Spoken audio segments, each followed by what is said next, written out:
Mike in Nesconset, New York. Do I have that right, Mike? Yes, sir. Hey, what's up? Thanks for listening to Sirius Satellite Radio.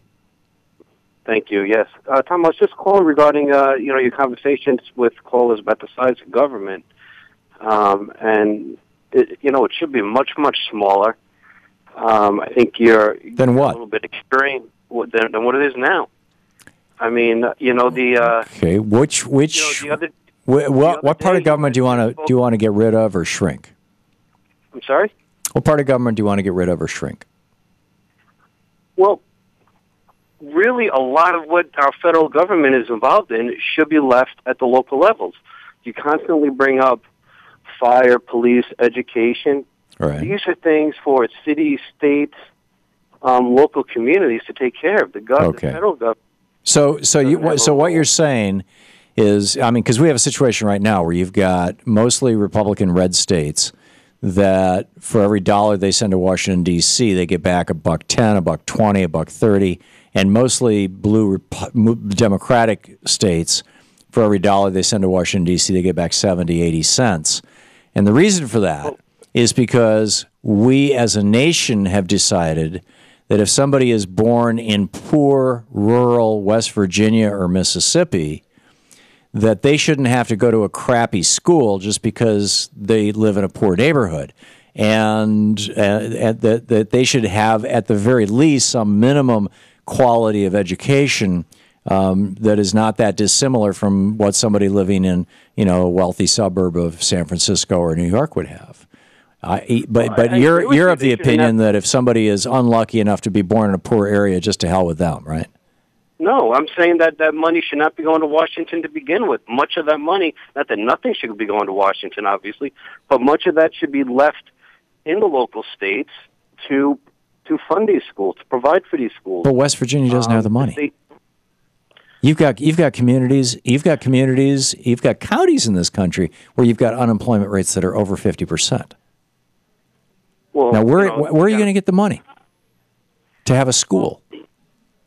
How are you going to break people out of that kind of poverty? You got your property taxes, you got your income taxes, all at the local level.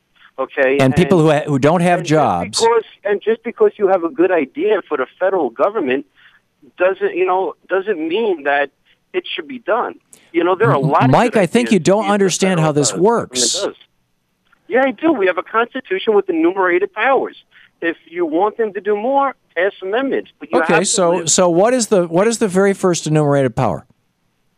I'm sorry? What's the very first enumerated power? Article 1, Section 8, Sentence 1 of the Constitution, the first of the enumerated powers. What is it? I got to be honest with you. I don't have it in front of me. Well, let me read it to you. Let me read it to you, okay?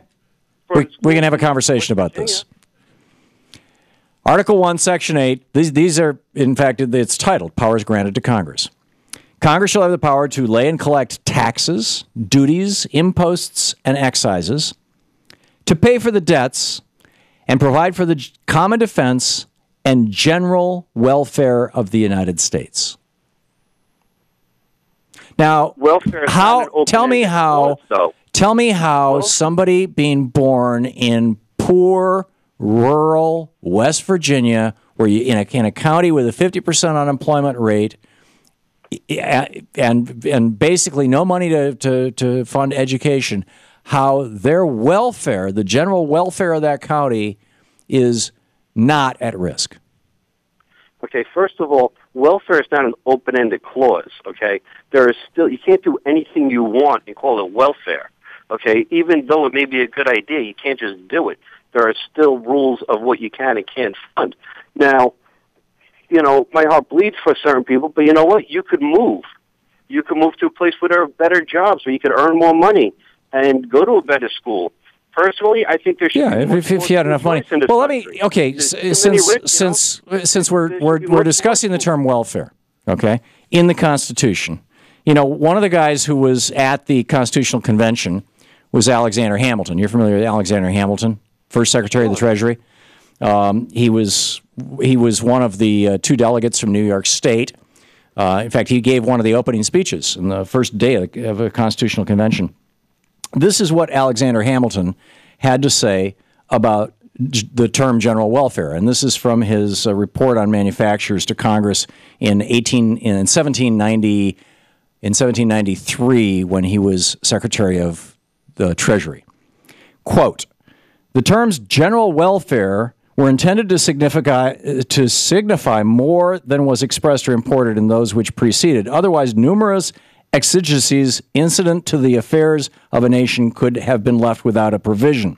The phrase is as comprehensive as any that could have been used because it was not fit that the constitutional authority of the Union to appropriate its revenues should have been restricted within narrower limits than the general welfare, and because this necessarily embraces a vast variety of particulars which are susceptible neither of specification nor of definition. It is therefore of necessity left to the discretion of the national legislature to pronounce upon the objects which concern the general welfare and for which, under that description, an appropriation of money is requisite and proper. And it seems to be no room for a doubt that whatever concerns the general interests of learning, of agriculture, of manufacture, and of commerce are within the sphere of the National Council as regards general welfare. You're listening to the Thom Hartmann Program. Visit ThomHartmann.com for audio and video archives. Mike, I just got stepped on myself. I'm sorry. We'll have to continue this conversation another time. 46 minutes past the hour.